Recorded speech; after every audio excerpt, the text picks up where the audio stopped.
அனைவருக்கும் வணக்கம் தோழர்களே. ஆண்டுதோறும் செப்டம்பர் 23ஆம் தேதியை ஆயுர்வேத தினமா மத்திய அரசு அறிவிச்சிருக்காங்க. இந்த கேள்வி வரதுக்கான வாய்ப்புகள் ரொம்ப அதிகமாக இருக்கு.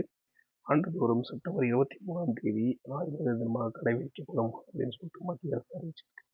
இதன் மூலம் ஆயுர்வேத தினத்தை கடைபிடிக்க முதல் முறையாக நிலையான ஒரு தேதி முடிவு செய்யப்பட்டிருக்கு. இது தொடர்பாக மத்திய ஆயுஷ் அமைச்சகம் என்ன சொல்லியிருந்தாங்க அப்படின்னா, கடந்த மார்ச் மாதம் அரசு இதழில் அறிவிக்கை மூலம் மத்திய அரசு அதிகாரப்பூர்வ அறிவிப்பின்படி ஆண்டுதோறும் செப்டம்பர் 23ஆம் தேதி ஆயுர்வேத தினமாக கொண்டாடப்பட போகுது. பாரம்பரிய முறையில் தீபாவளிக்கு முந்தைய நாளான தன்தேரஸ் தினம் தன்வந்திரி ஜெயந்தி நாளாக கருதப்பட்டு அந்த நாளில் தான் ஆயுர்வேத தினமாக கடைபிடிக்கப்பட்டது. ஆனால் அது நிலையான தேதியாக இல்லை. ஓகேங்களா?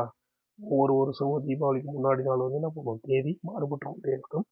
தற்போது என்ன பண்ணுறாங்க அப்படின்னா, அந்த தினம் செப்டம்பர் 23ஆம் தேதி ஆயுர்வேத தினமாக அறிவித்துள்ளது மத்திய அரசு.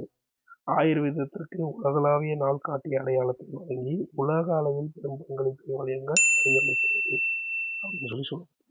ஆயுர்வேதம் என்பது வெறும் சுகாதார சிகிச்சை முறை மட்டுமல்ல, இது தனிநபருக்கும் சுற்றுச்சூழலுக்கும் இடையிலான கொள்கையில் வேரூன்றியுள்ள வாழ்க்கை அறிவியல் ஆகும் அப்படின்னு சொல்லிட்டு மத்திய ஆயுஷ் துறை அமைச்சர் பிரதாப் ராவ் ஜாதவ் அப்படின்றவர் தெரிவித்திருக்கார். நன்றி.